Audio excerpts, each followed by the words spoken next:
Hey, somebody needs to make the reindeer cookies. You have? Excellent.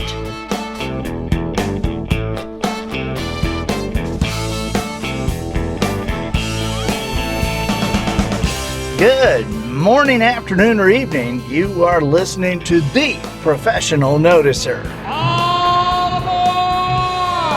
Here, you and I will use common sense and all the wisdom we can muster to move beyond what is true and go all the way to the truth. Now, before we learn how to build the latest in extreme graphic chipset processors, let's recite the code of the L, shall we? I am The Professional Noticer. When we all go skating and the snow is falling, we'll always be thinking of a Charlie Brown Christmas time. Hello, everyone. I'm Andy Andrews. Hey, thank you for making me a part of your week. And we are on the road. Matt and I are actually driving right now. The car is our studio. Matthew, please keep a watch out for these deer. I got my eye out. It's nighttime and we are on the road again, just like the song. And as the professional noticer, it's my job to professionally notice something for you. Nothing's off limits. We will describe what's going by occasionally. But your questions, of course, are paramount. And what are they? Business, spiritual issues, popular culture? You know, we tackle the odd conundrum, like, is there really anybody out there saying potato? You know that stupid song? I've heard tomato, I've heard tomato, but really, potato? My purpose here today and with every show we do is to play the part of a best friend or coach. I want to help you live the life you would live if all your toughest questions were answered. The Professional Noticer sponsored this week by our friends at Tucker ATV. You know what, Matt? We could use a Polaris ATV right about now. I'm amazed at the number of deer we're seeing on the road, and I wish I had one of those big Polaris Ranger Crew, those big side-by-sides. Actually, I wish we were near them.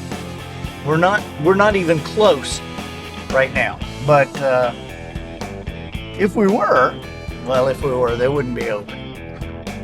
It's late at night. We are kind of punchy, but I love Shannon and Lisa Tucker. I mean, I'm just telling you, I talked to Shannon the other day on the phone, and these guys are doing great. You need to, if you are anywhere near, you need to veer off and get on Highway 43.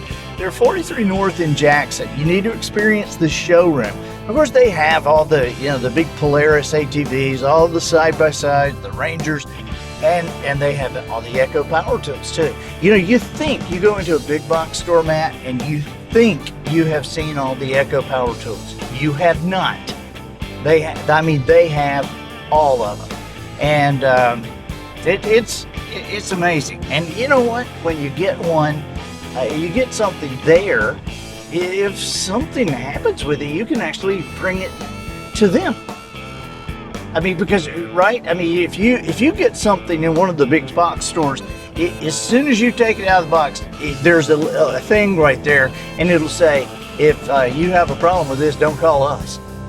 And the reason that Shannon and Lisa Tucker do such great business, you're talking about a small business, a small town business that does business with people in, since the last time we said 14 states. This is incredible. But the reason is not only are their products awesome, it's because of Shannon and Lisa. So go in there sometime. Go on the way. They got beautiful taxidermy. There's antiques in there. I love the indoor porch.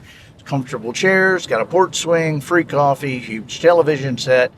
It's just awesome. Showrooms on Highway 43 North in Jackson, Alabama. Tucker ATV, the small town business with the national reputation.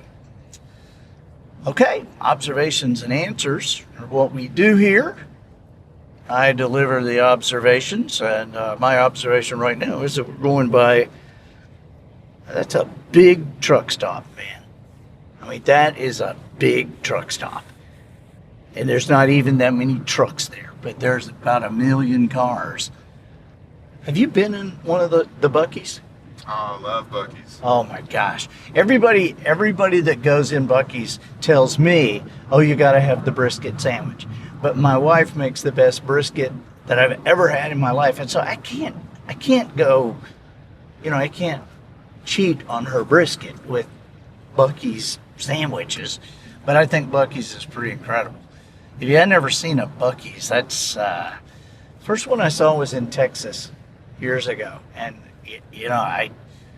I remember calling home and saying, you are not going to believe this.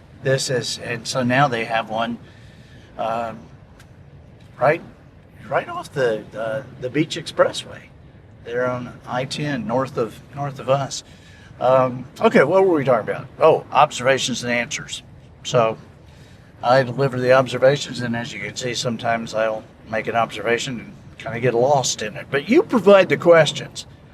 And remember, the quality of your answers can only be determined by the quality of your questions. So you want to ask good ones. And I would love to field a question from you. So write me.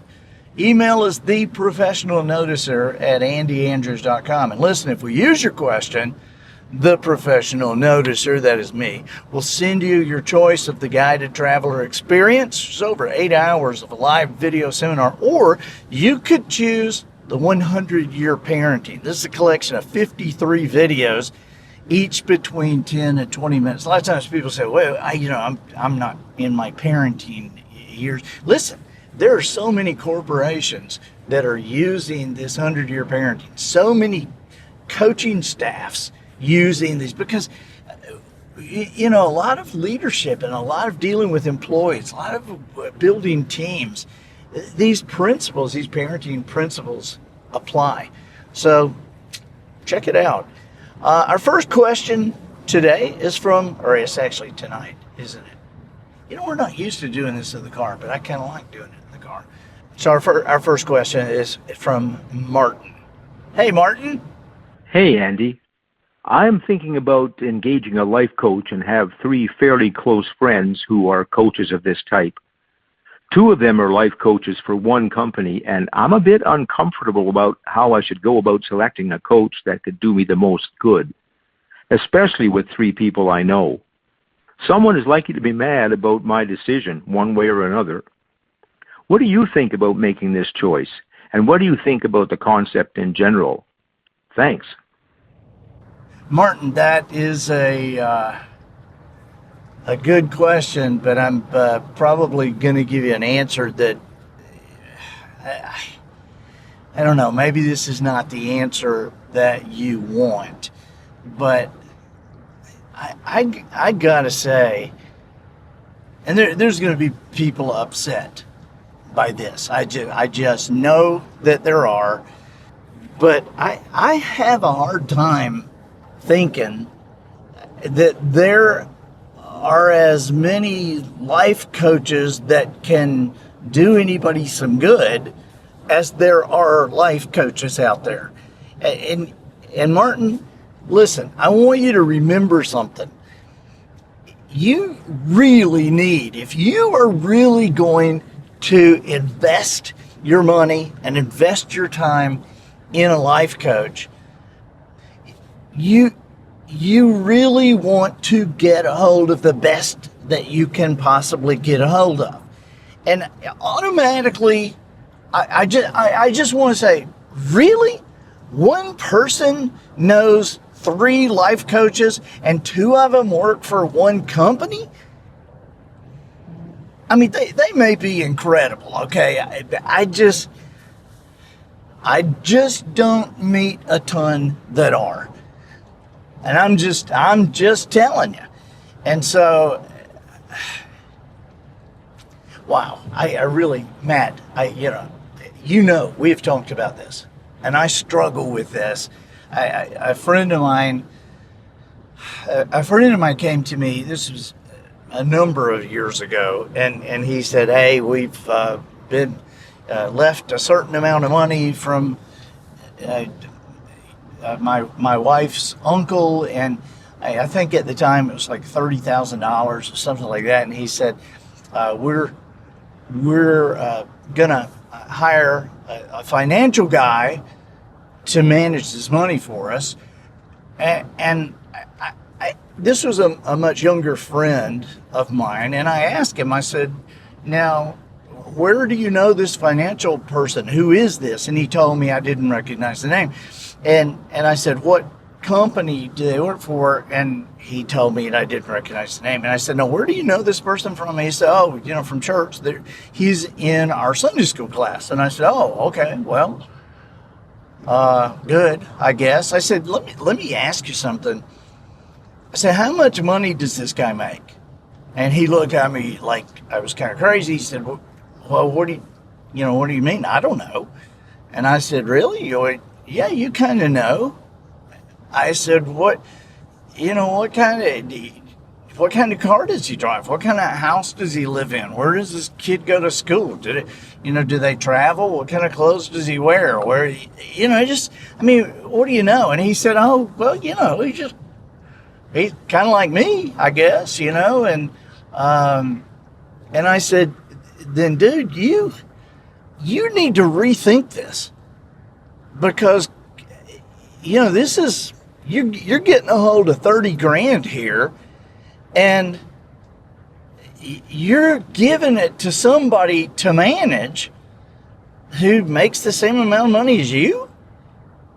I mean, if the guy knew what to do with money, certainly he would have made a lot more money by now, right? I mean, wouldn't he?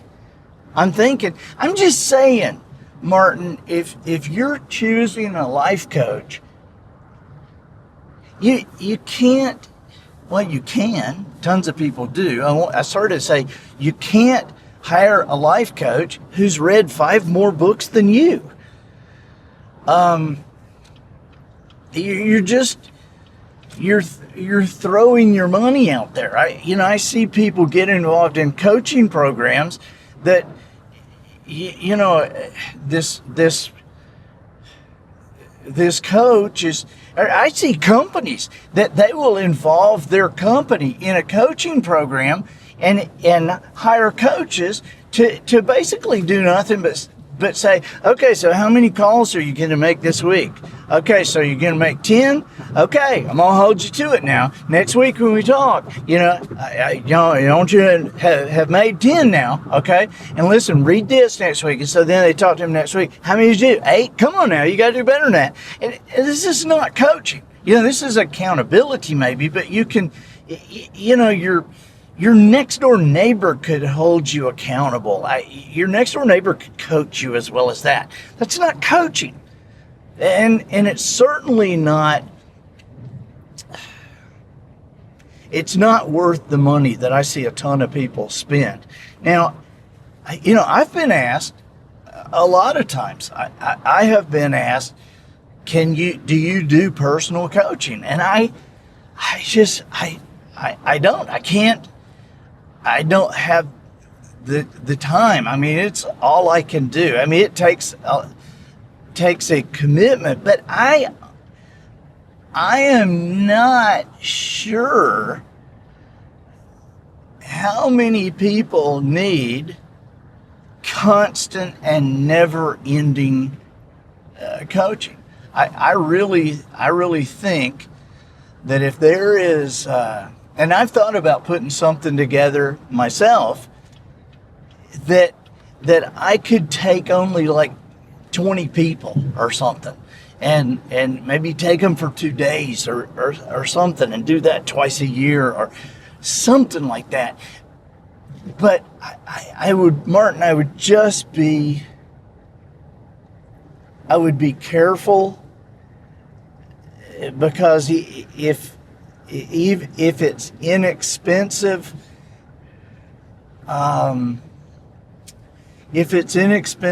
there's probably a reason for that, and you've got to look at the fruit on the tree. I mean, I'll just tell you, I struggle.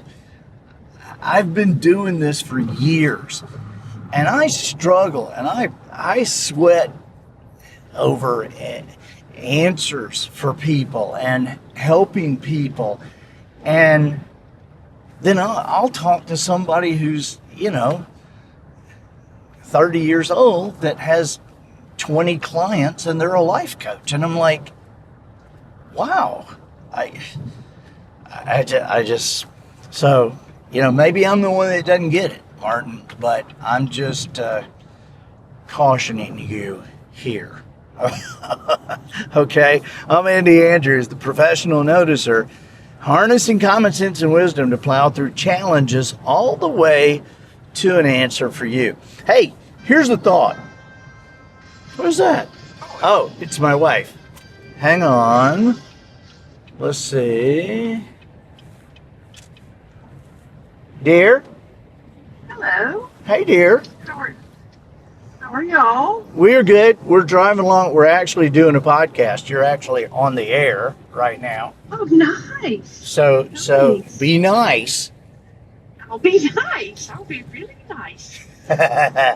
Hey, You took a big chance answering the phone. well, I knew it was you, dear, so. Okay. But we're driving along. We're probably, how long are we? About an hour. We're about, We're about an hour away. That's what I was checking. What is your ETA? So Yeah. I will say this, though. I suggest you eat before you get here. Wait, say that again, dear?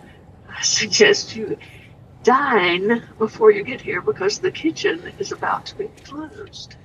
Dear, Matt and I were both really expecting like a full dining experience when we got to the house. I know, but had you arrived earlier, that might have happened. So anyway, call me back after a while. So if we get there a little later, it could be a dining experience by ramen. Possibly. Okay. All right. I love you. Be safe. Have fun. Okay. Bye. Well, that was nice to get a little call in from the beautiful Polly. So I don't even know what I know what I was doing. I was about to talk about Wisdom Harbor. And then this wise woman called in. Make sure she hears that part. Okay? Okay, make sure. Matt, okay? Oh, I got it. All right, good. Hey, here's the thought. I know you can use Google to cross-reference flights between every airport within 100 miles. Or to answer the question, how many people still travel by train or bus? But where do you seek wisdom? There's a difference in knowledge and wisdom, right? Knowledge will help you determine the best deal at the given time. Wisdom will tell you should have booked your travel 6 weeks ago. And that's why you're going by bus now, because you didn't. Pure knowledge without the wisdom to apply that knowledge in the proper way is pretty useless. Allow me to suggest wisdomharbor.com. That's wisdom, Harbor, harbor with an O-U-R. Go there now. Be welcomed by a friend of yours. He looks a lot like me. And get a free 5-minute guided tour. You're going to love this. And then become a member. Join us here at Wisdom Harbor. It's only $17 a month. 17, not 7D. Okay, but $17 a month. Do it for your family, your business. Do it for your schools. Wisdomharbor.com. Our next question is from Tim. Hey, Tim. Hey, Andy. This is Tim from Washington. I have a great question for you, and I'm hoping that by telling you it is a great question, you will have no choice but to answer it. Recently, you have given perspective to employees in a couple of podcasts. Now, I am hoping that you will provide some perspective to an employer. I evolved into a boss as the product of working at and now being a partner in a firm for over 20 years and then being tasked with opening a second office.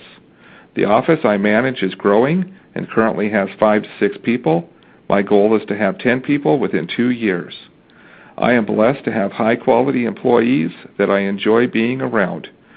All but one of the employees have been with me for several years. I have just hired a new one, and I have been thinking about getting started on the right foot. I want the new employee, along with the longer-term employees, to know that I care about them professionally and personally. But I also want to make sure they recognize the line between us. It is very easy for me to try and be their friend and focus on being liked. I have no trouble encouraging and complimenting my employees. I am now at a point where I want to give a pretty solid push to 2 of them to grow in their jobs and to take the next step professionally. I need to know if they have bumped into their ceilings or if they can go higher. I believe this will take a gentle firmness and intentional action on my part. Any perspective on the line between employer and employee? As a follow-up, if you have time, I have the week between Christmas and New Year's off from work. I will have about 2 days that I can spend on planning and goal setting for next year. Any quick thoughts on reading or getting started? Thank you. Okay. Okay. Good question, Tim. Now, one thing though that is kind of funny to me that I you know me, and I'm not gonna avoid just pointing this out. But you said you have hired a new employee, and you're thinking about getting started on the right foot. Hey, dude, I gotta tell you, if you haven't already gotten started on the right foot, it's too late, because you have gotten started. If you've already hired your new employee, then you have started, and it's too late to be thinking about getting started on the right foot. Now, I'm being a little bit facetious because I know what you mean, okay? But I am putting a little bit of a point on it to make sure that we all know that a lot of this stuff we need to be thinking through way before it happens. Have you noticed it started raining, Matt? I did. Tim, it's raining here. It is raining. Now Where are the window wipers? Now, where are they? No, it's on the other side. Other side. There. No. Yeah, there. Actually, you don't need to do those because they're automatic. Now you've screwed them up. See, now you've screwed them up. Now they're probably never going to work. Matt's driving my car, and see how it worked by itself. I thought that was because I turned it on. No, it shouldn't be. It should be. I turned something. You turned something. I turned it back. You probably dropped the engine out back there. But no, did you turn it back? I turned it back. Okay, good. All right. Could you turn the rain off while you're at it? I wish you could. Will you leave me alone? I'm talking to Tim. So, Tim, we're talking about getting started on the right foot. And one of the things you definitely want to do to get started on the right foot, you have already mentioned, and that is to have the proper distance there with that boss-employee relationship. It is more of an art than a science, I think. I think there's people who will tell you that it's cut and dried. I do not believe that is cut and dried. I think it can be different with different people, because some employees are going to just naturally kind of know how that works, and some of them are going to have no clue. Some of them you're going to have the same conversation with all of them. Some of them are going to try to take advantage of the situation. Some of them would never think of taking advantage of it, and so you're just going to have to be wise with how you communicate the relationship that is proper, that you expect to continue between you and your employees. And honestly, you need to remember that it's always easier to back up than it is to catch up. Okay, you can be a little harder at first, and then kind of back up from that. And then, if you have to reiterate, hey, this is what we said, this is what we do, this is what we agreed to. But man, if you start off with kind of just do whatever you want to, and then all of a sudden, after a couple of months, you come and say, hey, this is not what I expected. Well, that's like it's like a parent allowing a child to do whatever they want to until they're 5, and then all of a sudden expecting them to act correctly. We all need boundaries. We all work better with boundaries. And so it's good to know where they are. And if you sit down with somebody right off the bat and you say, hey, I want you to have a great experience working here. Yeah, you were hired for a reason, and the reason you were hired is because you look like you are going to do an awesome job. Now, we're about results here, and so after that first initial looking like you're going to do a great job, we do actually expect you to do one, and so we do have a great time here. We do get along very well, but I want to make sure that we get off on the right foot and that we know kind of how we work, that you know how I work, that I know how you work, and that you know what's expected of you from this corporation.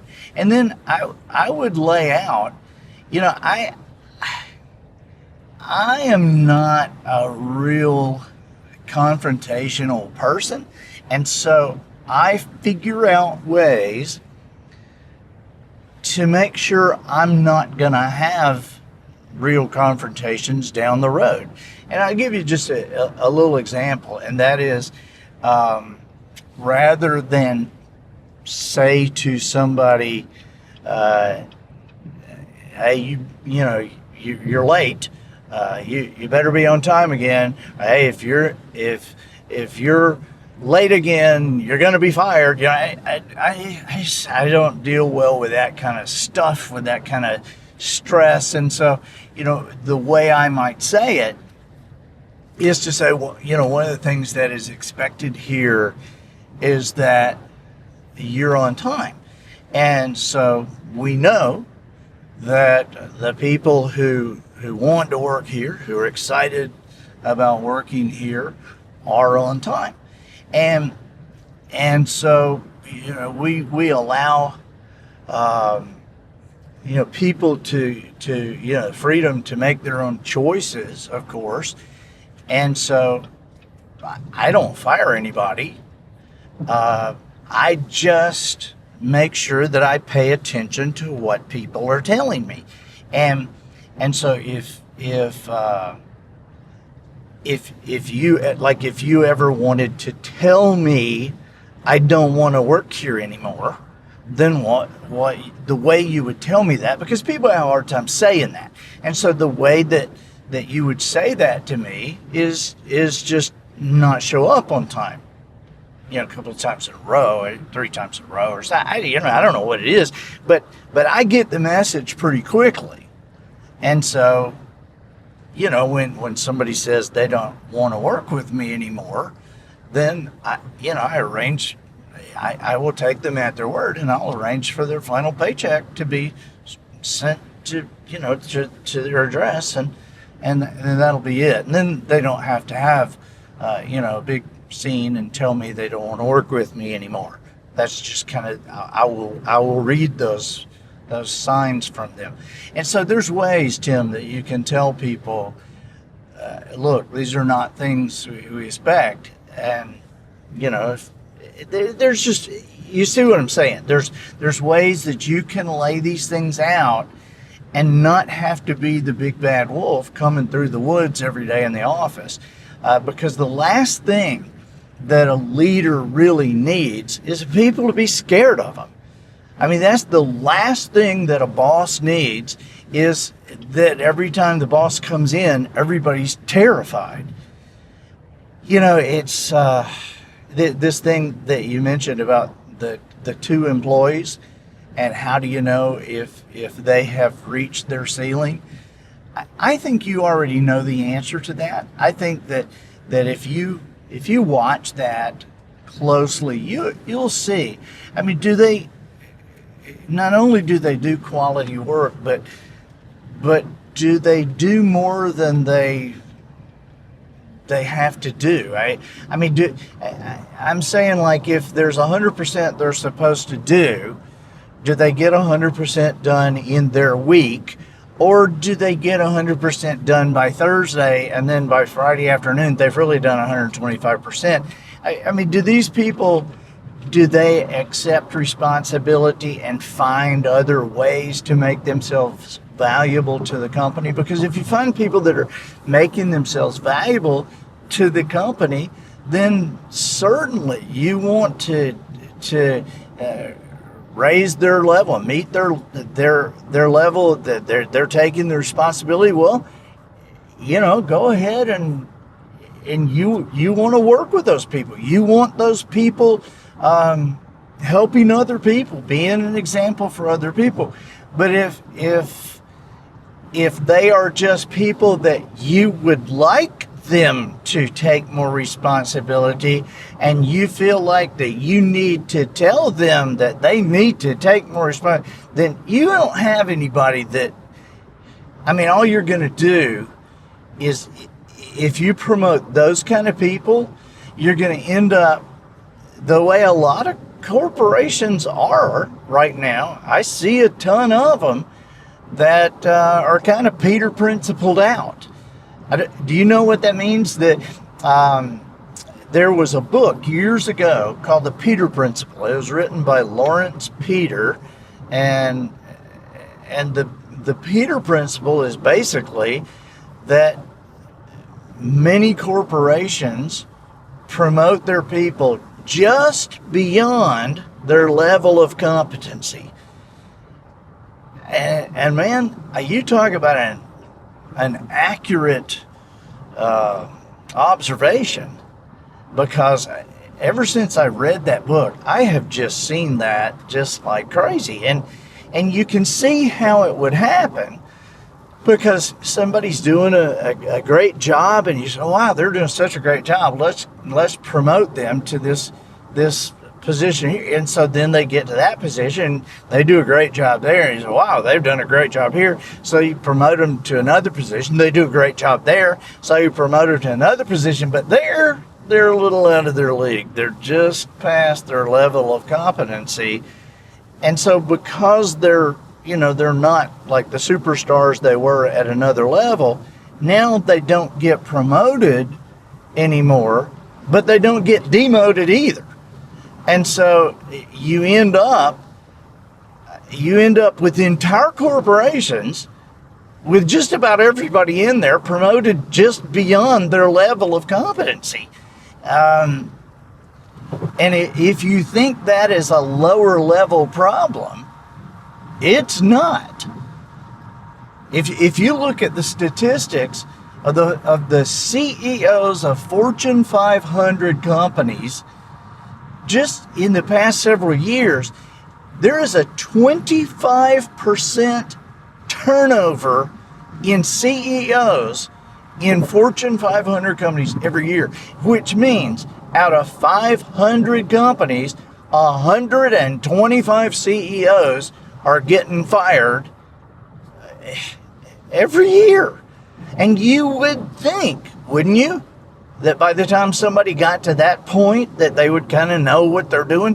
But they were promoted to just beyond their level of competency. I mean, they were unbelievable vice presidents, or unbelievable executive vice presidents, or unbelievable, presidents of that division. But then they got put in that CEO thing, and, after a year or two, there was a shareholder revolt, and they were gone. And so it's something, Tim, that you need to watch, because when people get pushed into positions by people who think they should be able to do them, nobody ends up happy. I mean, they're not happy. They're stressed. Their bosses are stressed. The people who are working underneath them are stressed. The shareholders are mad. And so it's something I think that if you keep an eye on and keep a grip on, I think these people, maybe letting them know what is expected and what could be around the corner if these marks are hit, but to just kind of go in there and tell them, hey, it's time for you to move on. Hey, you better be careful there. Okay? Hey, in your week between Christmas and New Year's, if you have not read The Bottom of the Pool, you need to read The Bottom of the Pool. I know it's my book, and I haven't really pushed hard on that. I don't know. I guess I don't on my books. But the more I'm hearing people are being able to use that book, and the more I'm hearing about just the successful changes in thinking people are making as they read that book. Forbes just named that as one of the must-reads for entrepreneurs. And I think if you haven't read The Bottom of the Pool, then your week between Christmas and New Year's, that's the week for you, Tim. Okay? Thank you, bud. I appreciate the question. I'm the professional noticer. And ladies and gentlemen, if you appreciate the podcast, I would appreciate you going to iTunes and giving us a nice review. You know that you can only review a particular podcast on iTunes once, right? Therefore, if you haven't already, please do it. Do it tonight while it's raining, while Matt's fumbling around with the windshield wipers. But I think that'll do it for this week. Get us out of here, Matthew. Hit the gas.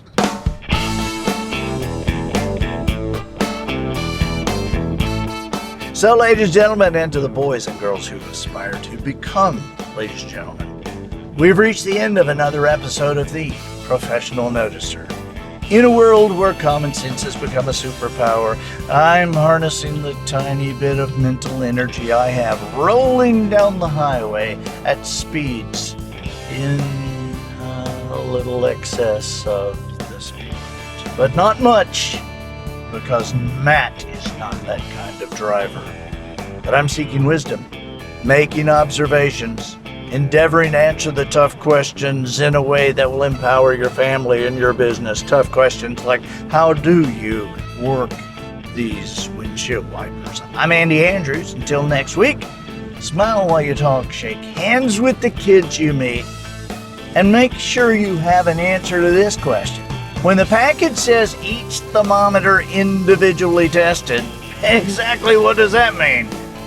And so, until next week, with rain coming down, goodbye.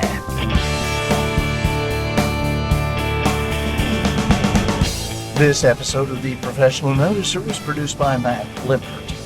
The Noticer theme written and performed by Sugarcane Jane. Creme Brulee provided by Twinkle and Smoke of Beverly Hills. Additional financial consideration provided by ExtremeMarketing.com. At Extreme Marketing, we've spent years analyzing and understanding the impact that a single letter can make when you need to re-release the same product you've been selling for years. Request a quote from us today, and our team will determine if you would most benefit from placing an X before, after, or somewhere in the middle of your current product title. By doing so, you've just told the world that there have been massive improvements to the quality or formula to which your consumers have become accustomed. Are you in the business of formulating and selling an instant tanning cream to all your Alaskan friends? So maybe they can feel like a leathery Floridian for just one day, or at least until the next shower. Your directions say to apply once per day, but everyone thinks, well, I sure could use a little more. Well, give those people what they want right off the bat, and that's an extreme solution. Sure, keep your Alaskan tan cream on the shelf for those that understand the importance of moderation, but make sure it's right next to a bottle of Alaskan Tan X.